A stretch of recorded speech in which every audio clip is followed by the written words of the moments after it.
Hello, my budding chemists. I am so glad to be back talking with you about chemistry.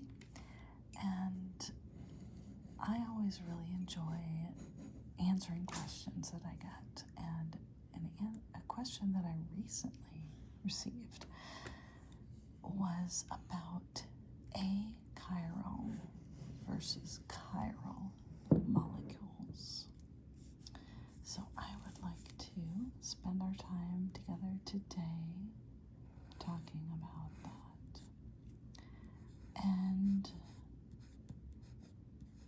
I'm hoping that I will give you a different perspective that you've heard before from what you've heard before. Or perhaps giving you a similar perspective but with a little bit different slant on it. Because if this is something that you're struggling with, sometimes it doesn't help to just hear it again. Sometimes you need to hear it with a different explanation. And that's what I would like to try to do today. Okay. So in terms of what we're talking about here, I would say most of the time this is a topic that you see in organic chemistry, but it is also relevant in inorganic chemistry, in coordination compounds.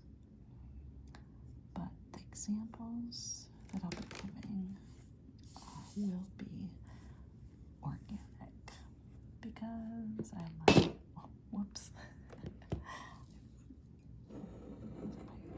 My mug was in the way, sorry. I have my molecular model kit, so I wanted to take this out and we can create a couple molecules.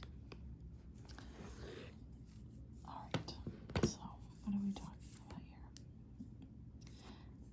So in terms of a chiral molecule, this is if you have two mirror images of each other are non-superimposable. Okay, so what does that mean? And I would say the number one example that's given is with hands. My hands are probably too close, so I don't know how good that's going to work, but this whole idea that hands are pretty much mirror images of each other, but you cannot superimpose because my thumb is over here, this thumb is over here. They're not identical. Okay. As opposed to, and now let's talk about these molecules because really that's what we're doing, right? You can absolutely bring in things like hands and feet and dogs and whatever else for examples, but we're doing chemistry, so let's talk about chemistry. Okay. So in organic chemistry, it's very common to have a tetrahedral carbon, sp3 hybridized, right? So if we've got sp3 hybridized carbon there, and we have another one here. Okay. And if I just look at these two carbons from the kit, tetrahedrons, they absolutely can be mirror. I can put them here like they're mirror images. So I want you to imagine a mirror plane. I'm looking around for something I could use as a mirror, but so if we have a mirror here and these are reflecting each other, so imagine this is you looking into the mirror and what you see, if this is the right hand of this carbon, and this is the left hand. And you look at this carbon, looking over at that one. This is now the right hand, and that's the left hand. So the right and the left get reversed when we have a mirror image. It's right down the center. And that concept is really important when we're talking about chirality. And I will show you with colors. So we'll now create some bonds here and put some different atoms that have different colors on them. Okay, so let's put these bonds here.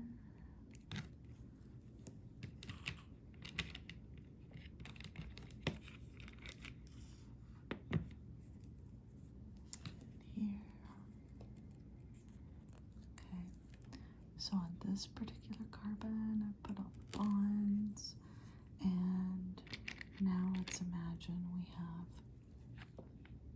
a bromine. It's bonded. Which typically, conventionally, orange goes with that. Fluorine goes with yellow. Chlorine goes with green. And iodine,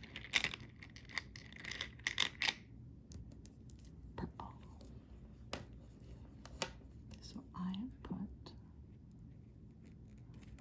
a different halide in each of these positions. Okay, so now we're really going to be able to see much better in terms of there being a mirror plane here if this carbon also has those 4 halides bonded to it.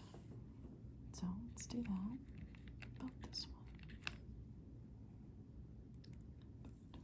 One bond, 2,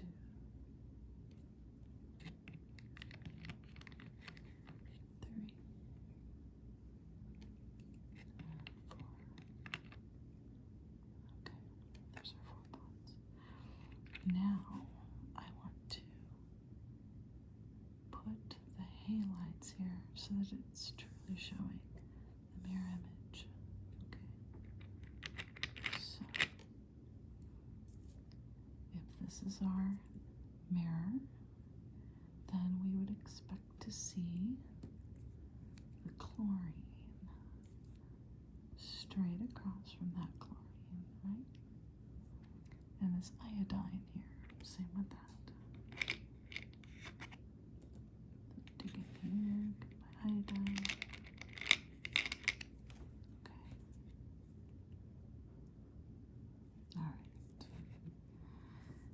Now, this bromine, this orange, this is on top, and that would also reflect straight across to the top position.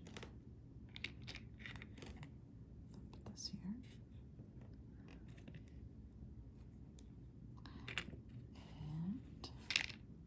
Fluorine would be in the back. It's reflecting, it's over here in the back, and if this is a mirror image, it would be back here. Okay. So, here is just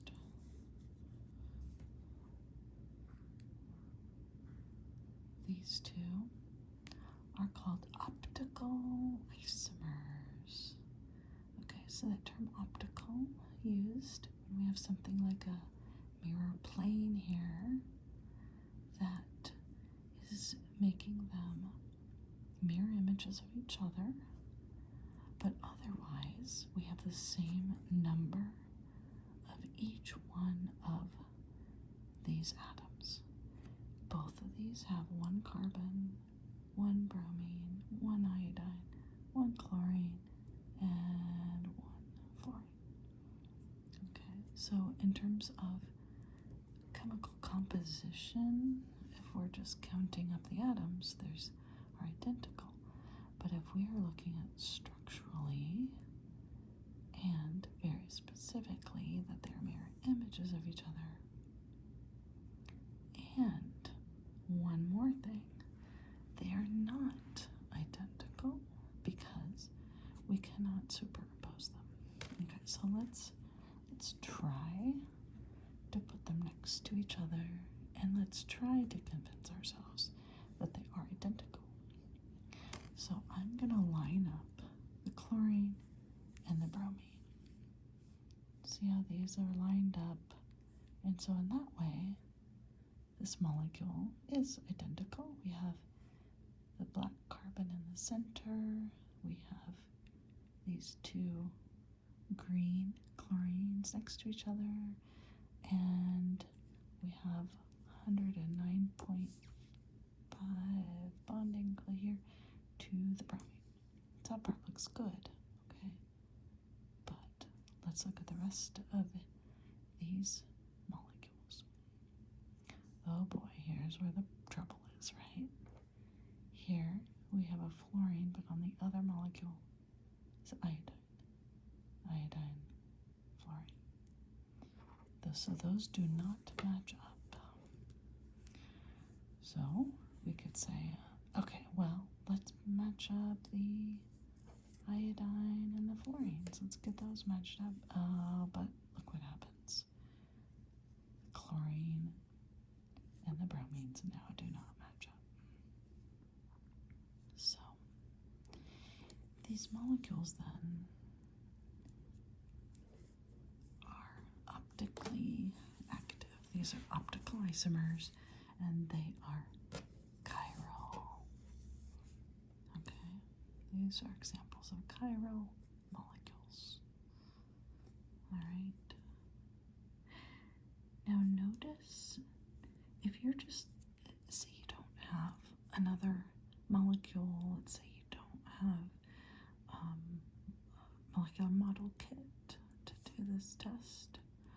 Let's just say you have the one, and you're looking at this, and you're trying to figure out, is this thing chiral, or is this not chiral? What's a test you could do to decide whether or not it's chiral?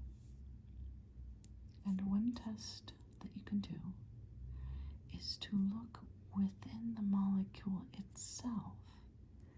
Does this have a mirror plane? So you're looking for, if you take this molecule, is there anywhere where you could have a mirror plane? I guess I used the pen before. And can you reflect one side of the molecule to the other and have it be identical? If you can't find one, and if one does not exist, you have a chiral molecule. Let me show you a similar molecule to this and show you what I mean. Okay, let's look at, let's say, I'm going to use the other molecule we had, and I'm going to change it a little bit. Let's look at the example when two of these substituents are the same. In this case, we have two chlorines, the green colored, that are bonded to our central carbon. This is still tetrahedral, and two of these are the same. We have a fluorine and iodine there. But now, instead of four different substituents, two are the same. Okay, so let's test this molecule. Look at, okay, just to remind you, this is tetrahedral. Okay, so I'm setting it down like this with the two chlorines pointing up. So now, imagine that we have a mirror plane cutting this molecule in half right down the center this way. We have essentially these two atoms are getting cut in half, and the mirror plane is slicing these atoms in half and slicing this bond in half. The mirror plane contains these bonds and contains these atoms. So essentially it is reflecting this half of this atom back this way, this half of this atom back this way. Okay. But look at these bonds and these atoms that are not in that mirror plane. They are getting reflected back perfectly. Build this here. Sorry.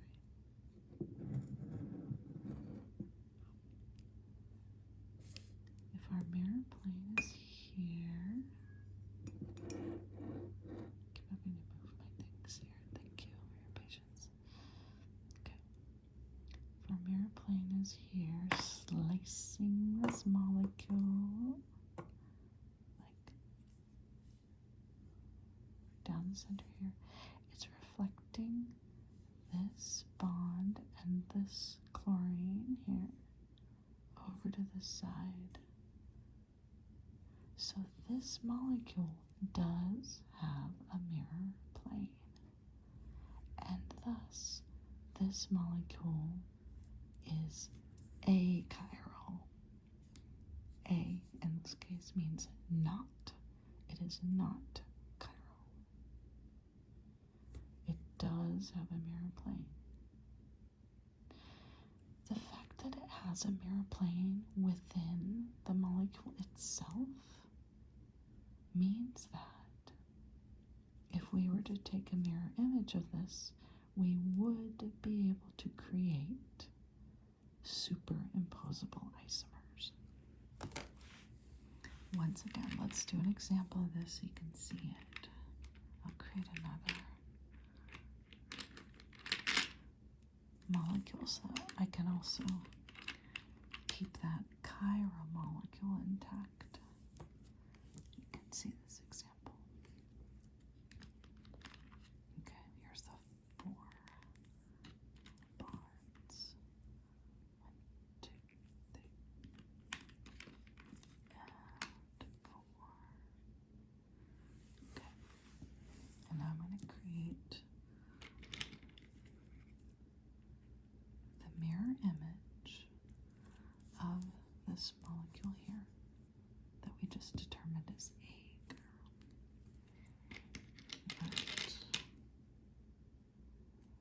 So let's see if this is our mirror plane, up and down here, and it's reflecting this molecule over to this side. That means we would have 2 of these green chlorines, right? This one would reflect across the mirror plane over to this one, and this one would reflect across the mirror plane over to this one. This yellow fluorine on top, this would reflect over on top over here.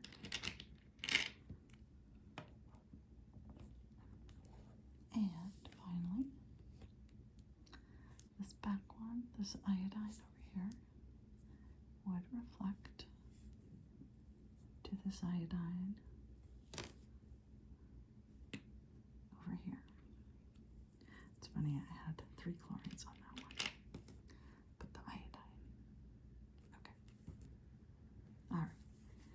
Now we have mirror images of each other of this particular molecule. And now let's test.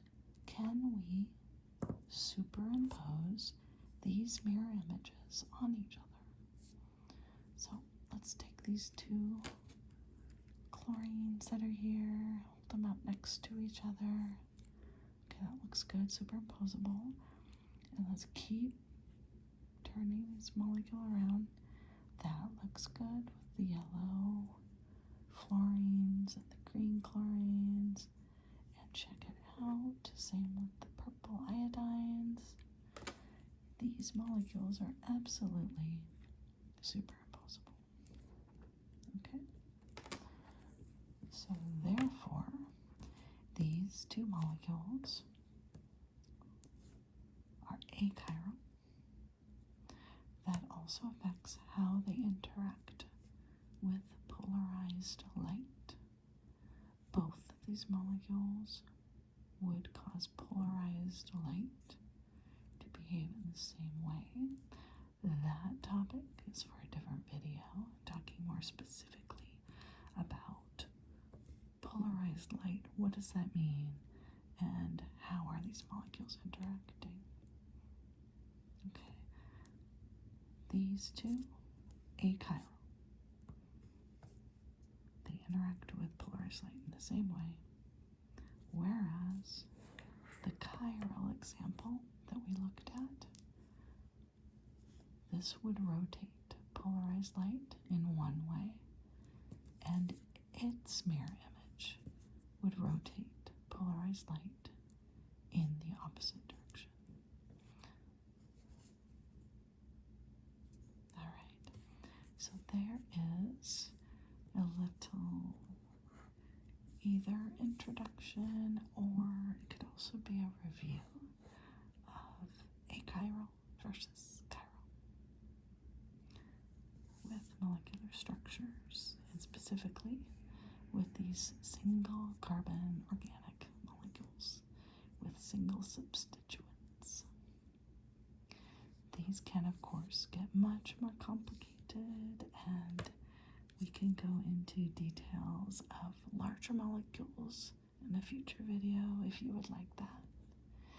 And we could also look at some coordination compounds that have metal centers and have organic ligands bound to them, and look at some examples of those as well. So as always, I love your suggestions and your requests. I welcome them so much, and I really appreciate all the lovely comments and feedback that you give.